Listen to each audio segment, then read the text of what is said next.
So welcome back to the tube, eh? Don't put that in. So we're going to train legs. I haven't decided what we're going to do yet. I think we're going to do quads, hamstrings, so legs, obviously. I threw the hack squat in the bin, bro. Why is that? Because I maxed it out. I maxed it. Why don't you band it, but the right way?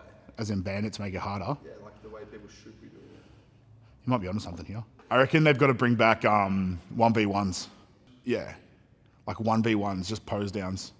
So just call people out, be like, come hit a side chest with me. And then they hit a side chest and they're like, he wins. Make bodybuilding great again. That's what they've done. They've made bodybuilding great again. The bodybuilding was actually good. Classic physique left a little bit to be desired, if I'm being perfectly honest with you. I feel like the top tier classic physique guys were elite, and then it was a bit of a gap, I think, after that. No, it was really good. I thought it was really good. It was a big show for a Victorian show. Lots of male competitors. Do you know what I love? Actually, do you know what I loved about the IFBB show? 5 women's physique athletes. They were fucking good. I think bodybuilding as a whole has progressed to the point where I think people respect muscle more. So, you know, in sort of like 4 or 5 years ago, the men's physique and the bikini classes were stacked. And now they've like kind of dwindled down a little bit. They've kind of died off a little bit. And then now classics obviously is the fucking main draw card for men's. But having more than one person in a super heavies class is always a good time. I think the under 100s was stacked. The under 90s was stacked. And then having like 5 women's physique. And I think there was another 4 or 5 of figure athletes as well, which is pretty crazy in a state title show because normally they only have a few, if that. I think Marcus did a really good job with winning his class and being very competitive in the overall against Geordie. And Geordie won last year's Victorian title, so obviously he came in the hot favourite and did exactly what he was supposed to do. So he won the overall there. I don't know who's going to be doing classic in other states, so I wouldn't tell you who the favourite is for the Classic Physique Pro card this year. I don't know who that's going to be. Do you know what's so cool? The fact that there's going to be like at least 5, I think, 5 people doing the Olympia this year that I've competed against. That's pretty cool. So being able to like, okay, where did I stack up against them when they competed? And then where do they stack up against like the top 10 athletes? And what do I need to do and what improvements do I need to make in order to get there? I think that's a pretty cool thing to think about. Yeah, it's kind of crazy to me because I'm just fucking Jenny from the block, you know? And to think that, you know, we only missed out on qualifying this year by 2 places at a large show, might I add. It wasn't a small show. I'm not going to call out any small shows, but I don't know. So to think that did I tell you how heavy I was today? I was 110 fasted, which I remember the last time that I was 110 kilos fasted, I did not look like this. Not even close. The fact that I'm in my off season and I don't have a beard is a good indication, I think, because I like to hide behind my beard when I get fat. Although I was doing a pressing video the other day and I was like I'm the strongest I've ever been. I'm borderline the heaviest I've ever been, and by far in much better conditioning than I've ever been at this weight before. And keeping in mind that we only just sort of like started our off-season push. So to the fucking moon, realistically. Something that I think I do really, really well is just overwhelming consistency. And if you don't stop, you never have to start again. And the other thing is that I'm pretty meticulous with like my PEDs. So, you know, I'm never astronomical in some of the numbers that I've ran before. So being able to just rinse and repeat and using training stimulus, using food, using recovery as a means to find progress rather than just upping the dose. I mean, we love to joke about it all the time. And it's like, oh, we'll just up the dose. And it's like, well, no, that's not the be all and end all. Obviously, it's pretty well known that guys run some astronomical numbers. And if that's what they want to do, then by all means do that. But I mean, I've spoken about this before, is that I would like to bodybuild for more than 2 years. It's like the first couple of years of bodybuilding, you kind of have to put a lot of tissue on and a lot of body fat comes with that. And then as you accrue muscle tissue, as you solidify that muscle tissue, as you mature that muscle tissue, it becomes denser, it becomes harder, it becomes grainier. It becomes more difficult to put on body fat when you have more muscle tissue.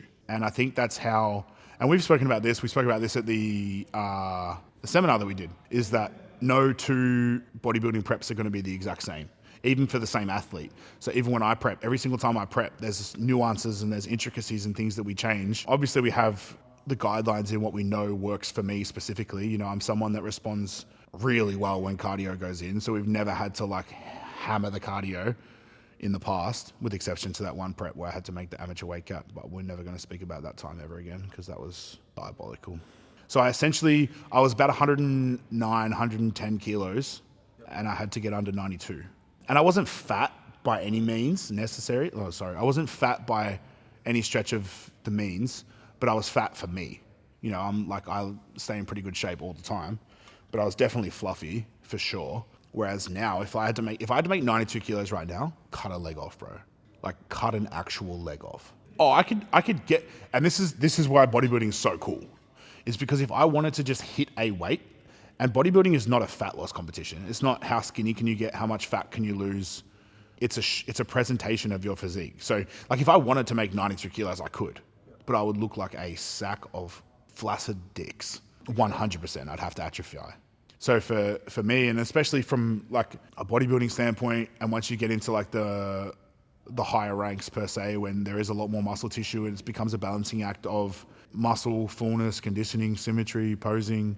And that's the other thing. That's the fucking other thing. And I'm glad Daniel's here because Daniel started posing with me. How long ago did we start posing? 20 weeks out, we started posing, and his posing right now is elite, for lack of a better term. And I'm not just saying that because he's sitting here. It was dog shit at the start. His words, not mine. Dog shit. It was dog shit. And then not only that, we started with classic physique posing, and then as Daniel lost 487 kilos to get to his current body weight, we're like, wow, his physique would actually look really good in a pair of men's physique shorts, and we don't hold that against him. I've definitely been there, and like, look at him. He's as pretty as they come. Give him look at that smile. Look at that smile. I've had to delve into my posing bag and rediscover my men's physique posing. And we've taught him some men's physique poses along the way. So he's going to look to take out classic and men's physique somehow. Don't ask me why, but he'll probably do it. No, but he's been an absolute workhorse, and he comes in and sees me almost weekly, I reckon. Pretty well weekly. And every week we just get better and better and better. And that, honestly, that's all posing is. And that was a big thing that stood out for me at the show on the weekend, is that you can tell who's worked on posing and who hasn't. I have a public service announcement. Don't eat an entire packet of digestive cookies. Because I was like, I was having some stomach issues the night before the IFBB show. And Jess was like, why? What happened? And I was like, I just woke up at 2:30 in the morning and I just felt really bloated and distended. And my safe space is my shower floor. So anytime I'm like going through any issues, health-wise, mental-wise, physical-wise, I just turn all the lights off and sit on my shower floor and just let the water I put a stool in my shower so I could sit on my stool in the shower. So you just like, because I would put the stool in the shower so I could shave whilst I'm sitting down, like on the stool. Anyway, so the stool's still in the shower from when I was on prep. So I was like sitting on the stool, like water over my head, and I'm like pitch black. It's like 3 o'clock in the morning, and I'm just like, hello, darkness, my old friend. Anyway, so Jess was like, what did you do? And I was like, I had a couple of those like digestive biscuits. And she's like, how many? And I was like, 4 or 5. She's like, that's a bit weird. Like, I wouldn't expect that kind of response from 4 or 5. And I was like, it may have been like 7 or 8. She's like, okay, that's a lot. And I was like, how many are in a whole packet? Like 15? I didn't eat 15. I left 3.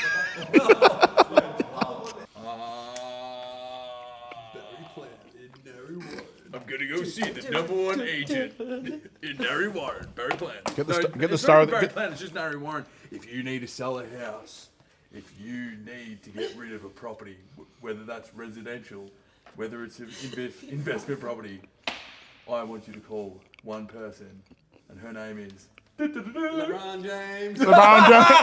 We out. See you on the other side. What's Tube Day? Get me involved. What's Tube Day? Someone told me Is that way off? on my last YouTube video. Yeah, no. On my last YouTube video, someone commented that I'm a muscular Seth Rogen. I don't know if that's a compliment. Backhanded Yeah, I don't think compliment. that's a compliment. No. I'm definitely not.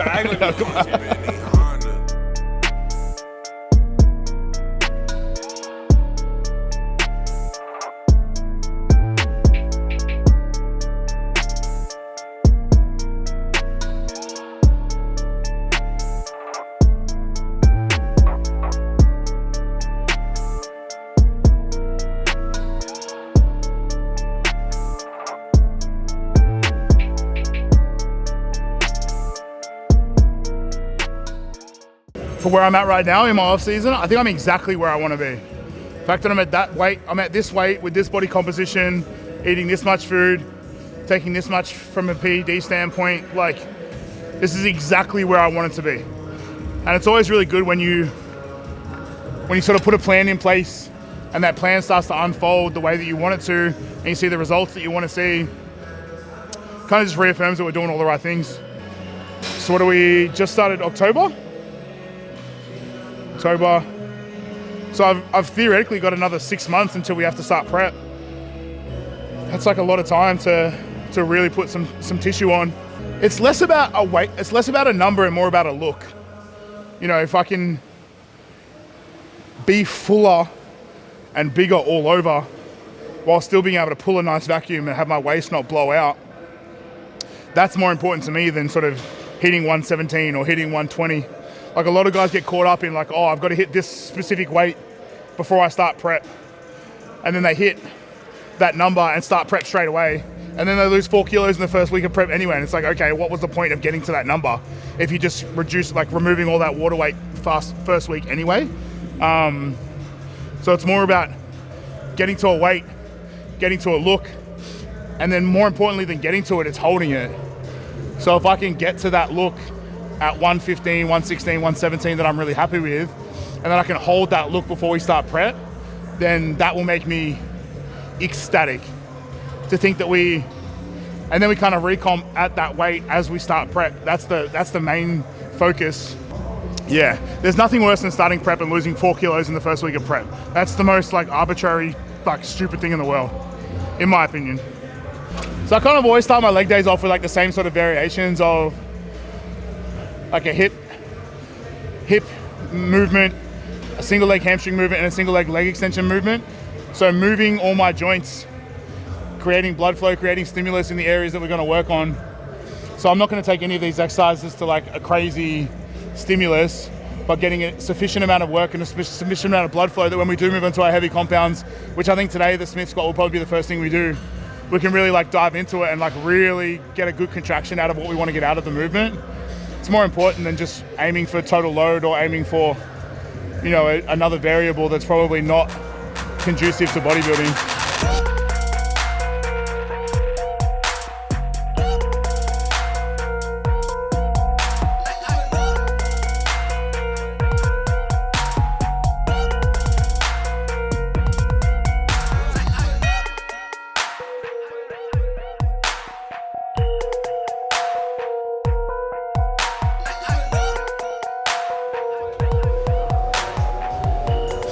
Go steal someone's Smith machine, shall we? I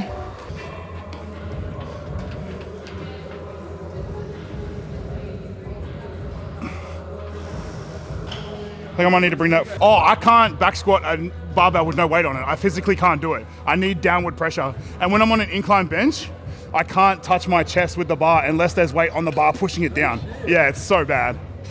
Or is it? Yeah, so I moved that forward so my feet are a little bit further forward. So it's kind of like a true squat.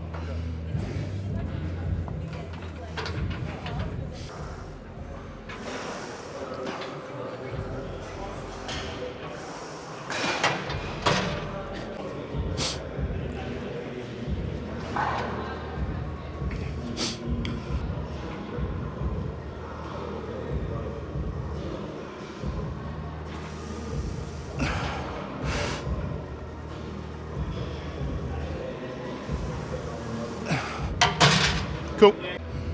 Should do the right thing. My toxic trait is only jumping by 20 plates and then wondering why I can't. You know what the problem is? You know how some people have a devil on one shoulder and an angel on one shoulder? I have 3 devils. I don't know where the third one is. I'll let you use your imagination for that one. But yeah. He says, how's your mobility this week? Terrible. What'd you get up to? So Jai told me to throw 5 plates on. Yeah. Abusive messages. No, I think I can do, let's aim for 8 reps here with like 3 to 4 second negatives. Full rep, full range, like hamstring on my calf type shit.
Became a little bit of a back extension towards the end. That felt really good though.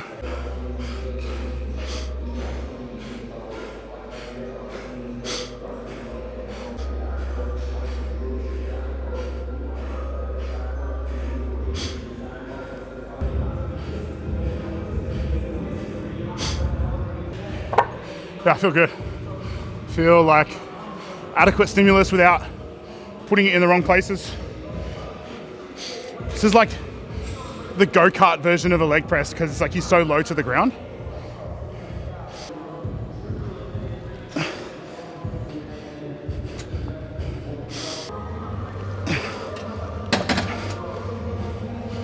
Just fucking whack them all on. And we can probably only get 2 more on, I reckon.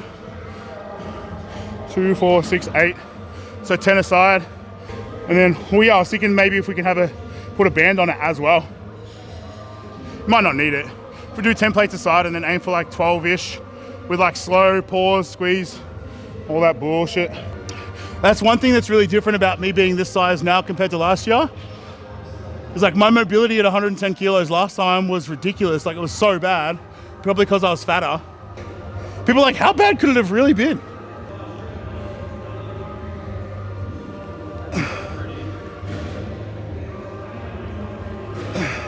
Yeah. Let's do 10. Interesting. Have you ever done a bent over row with a trap bar before? Yeah. So, because a lot of the people, why they don't barbell row heavy weights is because it's pulling you forward and you're in a pronated grip.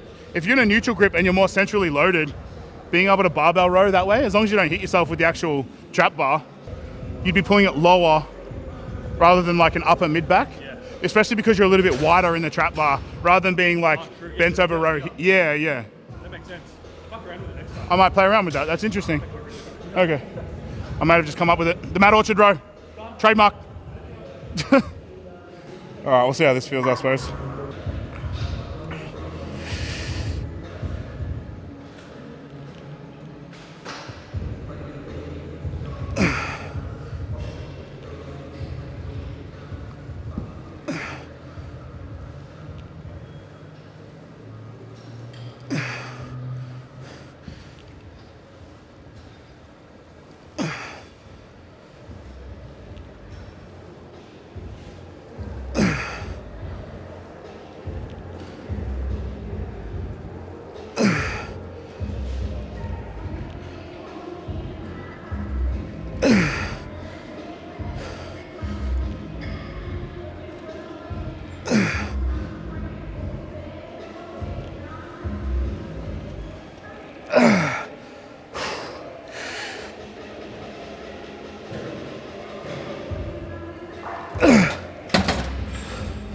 Oh. I don't know what this means, but at the bottom of a leg press, when I push up, the back of my neck gets really hot. Is that concerning? Feels like someone's tickling the back of my neck. Maybe you are. I don't know. Like that felt good though. Like I'm definitely getting a really good quad stimulus from it, for sure.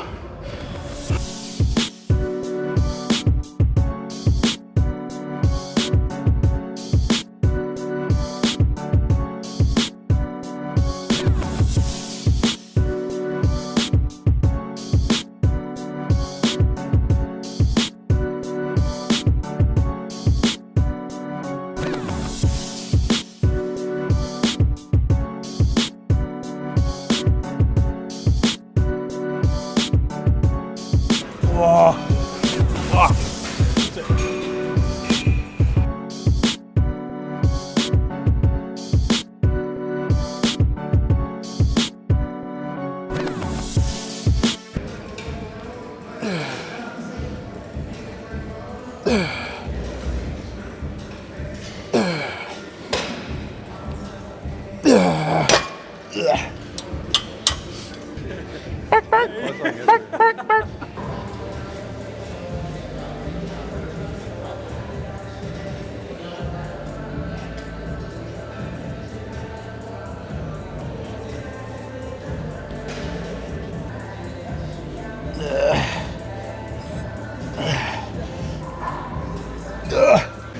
All it took for us to not fuck around on a Tuesday is to move my Tuesday appointment so we didn't have to fuck around.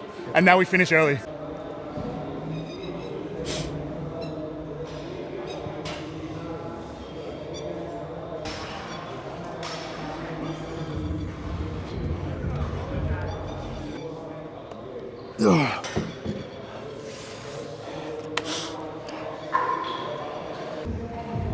What am I reflecting on? I'm going over the session that we've done. I'm like adding up like the volume, the intensity. I think there's been a good combination of everything. Volume, intensity. Failure, I'll get you to spot on the way up and then let me control it down, you know what I mean? So you can stay, do you want to stay on that end or that end? Okay.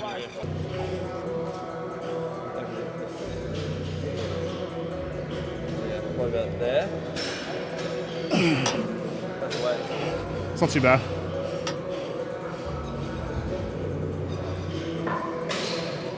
Beautiful. Straight back down, no pausing at the top either. Good. Yeah, perfect. Nice. This is beautiful. Up, good. Good man. Up. Come on, this is it. In and out in 30 seconds, let's go. Good, brother. Come on, let's fucking want these quads. Yes, come on, here we go, back down, no pausing. Beautiful, and again. Don't sink in, don't sink into it, one more. Fuck me, gun. Yep. Okay. That's it. That's it. Fucking hell. I could feel you taking more and more. It's like all up the top. That's like all down here. That's gross. Yeah, perfect. Perfect. All right. Fuck, that sucked. That fucking sucked. My heart rate's still over 140. The problem is now, I need to go for a walk or something. Because if I go home and sit down and try and get up and play basketball later, I'll be toast. So I've got to move my body at some point. It's nice outside, so I'll go for a walk outside or something like that. But fuck. That was a really good leg session. That was really good. I was really happy with that. Okay. A really good leg session, hit everything we needed to. Good amount of intensity, good amount of volume. I'm happy. Wrap it up for another week. That's the first leg day on the tube for a while. So proof that I'm trying to train legs. Didn't throw up, didn't get dizzy spells. Go home, get a post-workout meal and call it a day. You guys know the drill. Like, comment, subscribe, and we'll see you in the next one.